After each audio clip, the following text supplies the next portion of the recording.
Everybody has their own justification. মহাভারতেরও justification ছিল, রামায়ণের জাস্টিফিকেশন ছিল। So straight from the books of mythology সব যুদ্ধেরই কোনো না কোনো জাস্টিফিকেশন সবার কাছে। এটা শুনতে খুব কর্কশ লাগতে পারে, খুব খারাপ লাগতে পারে, but this is the modern corporate style of drafting a war. এই যে দুটো দেশ যে একে অপরের মেরুদণ্ড ভাঙতে চাইছে সেটা তো স্পষ্ট, কারণ একদিকে যেমন নিউক্লিয়ার এস্টাবলিশমেন্ট, তার সঙ্গে যে সমস্ত আর্মি এস্টাবলিশমেন্ট সহ অয়েল রিফাইনারিজ আছে সেগুলোই টার্গেট হচ্ছে। তো সেক্ষেত্রে এই যে ইরানের তরফ থেকে যে অভিযোগটা করা হচ্ছিল যে এর পেছনে ঘুরপথে আসলে আমেরিকারই হাত রয়েছে, তাহলে সেটারই কি কুপ্রভাব আমরা দেখছি? অ্যাবসলিউটলি। দেখুন, পাওয়ার পয়েন্টার্স গুলো থাকবে এবং তারাই অপারেট করবে পেছন থেকে।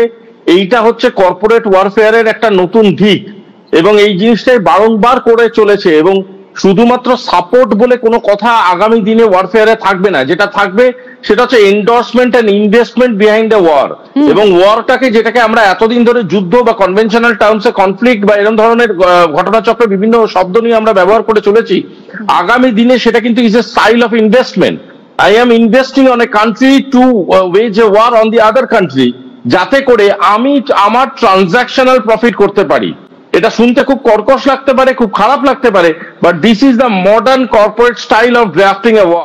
এই যে বিশ্ব জুড়ে যে ডিপ্লোম্যাটিক ইকুইলিব্রিয়াম যেটা রক্ষা করার দায়িত্ব প্রায় সব দেশের প্রধানদের উপরেই কোথাও গিয়ে বর্তায় প্রত্যক্ষ এবং পরোক্ষভাবে, সেই ডিপ্লোম্যাটিক ইকুইলিব্রিয়াম সেটাই কি এখন বলতে গেলে টালমাটাল হয়ে গেল এই সিচুয়েশন ক্রিয়েট হওয়ার পর?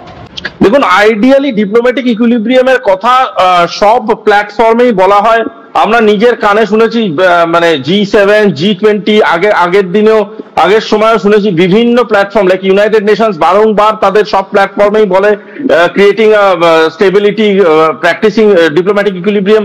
বাট এইটাকে সত্যিকারের ইন্ডিয়ার ফরম্যাট অফ পলিটিক্যাল প্র্যাকটিস বা ডিপ্লোম্যাটিক প্র্যাকটিসে একমাত্র ভারতবর্ষই বারংবার প্র্যাকটিসটা করে চলে, এবং বারংবার তারাই বোঝাবার চেষ্টা করে যে ইকুইলিব্রিয়াম আনার জন্য সব থেকে বড় ওষুধ বা সব থেকে বড় উপাদান হচ্ছে dialogue.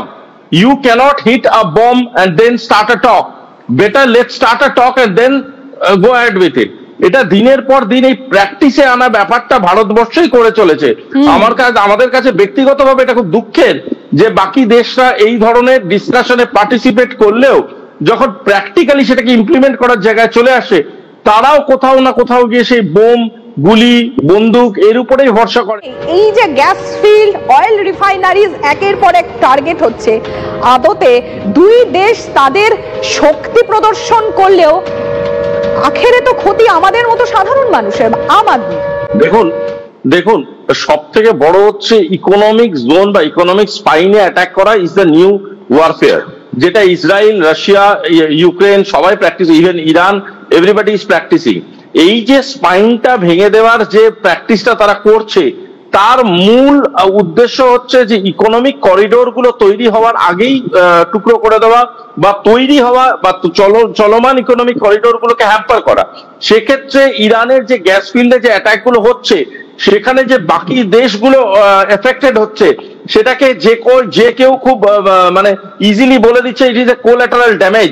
It is not just a collateral damage, but it is a damage to the economy directly. এবং বাকি মানুষ যারা যুদ্ধের সাথে হয়তো রিলেটেড তো নয়, ধরে রাখুন অন্য কোনো কন্টিনেন্টে বসবাস করে, তারা পর্যন্ত এফেক্টেড হয়ে যাচ্ছে due to the economic burden they are hanging around. সুতরাং এই জিনিসগুলোকে বোঝার জন্যে যে ধরনের ম্যাচিওর ডিপ্লোমেসি আমি ইসরায়েলের থেকে এক্সপেক্ট করেছিলাম, ইফ নট ইরান, সেটাও আমি ব্যক্তিগতভাবে বলছি খুব দুঃখজনক ভাবে সেটা আমরা দেখতে পাইনি। এবং এই এনার্জি অ্যাটাকটা যদি কন্টিনিউ করে, একটা সময় গিয়ে ইসরায়েল যতটা ক্ষতিগ্রস্ত হবে, ইরান তো হবেই ক্ষতিগ্রস্ত, এবং তার সাথে যেটা সব থেকে বেশি ক্ষতিগ্রস্ত হবে সেটা হচ্ছে transactional economics and coming capital economics, যেটা গোটা পৃথিবীকে অপারেট করে। সেই ট্রানজাকশন করিডোরস এবং বিজনেস করিডোরস গুলো বিভিন্ন রকম ভাবে ক্ষতিগ্রস্ত হবে, মূল্য বৃদ্ধি ঘটবে, এবং সাধারণ বহু মানুষ যারা এই যুদ্ধের সাথে কোনোভাবে রিলেটেড না, they will lose their life just due to hunger and due to মানি।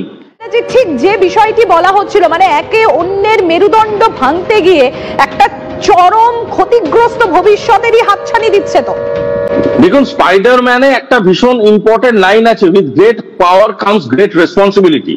এই যে রেসপন্সিবিলিটি বা সেন্স অফ রেসপন্সিবিলিটি, ডিপ্লোমেসির কিন্তু হাইয়েস্ট অর্ডার থট প্রসেস। এই সেন্স অফ রেসপন্সিবিলিটি যদি আমার না থাকে, শুধু আমার পাওয়ার আছে বলেই আমি বারংবার আপনাকে হিট করে যাব, and one fine morning I will see and I will look for peace, this is absolutely drastic. এটা হতে পারে না। আমি যদি কোনো জিনিসের সুস্থতা চাই, আমি যদি কোনো সুস্থ এনভায়রনমেন্ট ক্রিয়েট করতে চাই, আমাকে ডায়ালগের রাস্তা নিতে হবে। এবং এই বারংবার এনার্জি হিট যেটা হচ্ছে, আমি বারবার মেনশন করে বলছি, এই এনার্জি হিটের লাস্ট স্টেজে কিন্তু এবার পৌঁছে যাবে, যেখানে রিসোর্স গুলো আর বেঁচে থাকবে না। যদি রিসোর্স না বেঁচে থাকে, তাহলে আপনার কাছে যতই মিলিটারি পাওয়ার থাকুক না কেন, আপনি সেই যুদ্ধে কোনোভাবেই কোনো রকম ভাবেই জয়ী হতে পারবেন না। সেই যুদ্ধে automatically you have to submit yourself. চাইবো নেতানিয়াহু, তিনি তো দাবি করছেন যে আত্মরক্ষার স্বার্থে নাকি হামলা করেছে ইসরায়েল। দেখুন, আমি আবারও বলছি, everybody has their own justification. মহাভারতেরও জাস্টিফিকেশন ছিল, রামায়ণেরও জাস্টিফিকেশন ছিল। So straight from the books of mythology, সব যুদ্ধেরই কোনো না কোনো জাস্টিফিকেশন সবার কাছে থাকে। পয়েন্টটা হচ্ছে, যেটা ইসরায়েলের জাস্টিফিকেশনটা, সেটাকে ছুড়ে ফেলে দেওয়া যায় না যে ওনারা নিউক্লিয়ার প্র্যাকটিস শুধু করছেন না, ওনারা নিউক্লিয়ার প্র্যাকটিসের মাধ্যমে বহু জনকে এমন সাপ্লাই চেইন তৈরি করতে চেষ্টা করছে যারা অসাধু কাজকর্মের সাথে যুক্ত, এবং তারা বহু অন্য দেশ বা অন্য সিভিলিয়ানসদের উপরে সেকেন্ড অর্ডার অ্যাটাক বা শ্যাডো অ্যাটাকিং করতে পারে। পয়েন্টটা হচ্ছে যে সেটাকে বন্ধ করতে ওনারা যে অ্যাটাক গুলো করছে, সেই অ্যাটাকেও তো রিসোর্স নষ্ট হচ্ছে, সেই অ্যাটাকেও তো এনার্জি হাবস নষ্ট হচ্ছে, সেটাতেও তো সাধারণ মানুষ মারা যাচ্ছে। সুতরাং give me whatever reasons you want to, the ultimate thing is you want destruction to prove your power, and that is the bottom line. সেটা দুটো দেশই করছে, একজন করতে পারতো বলে আরেকজনকে অ্যাটাক করছে ইন দ্য সেম অর্ডার যে সেটা করতে পারতো। সো ইটস মানে things of words are nothing else.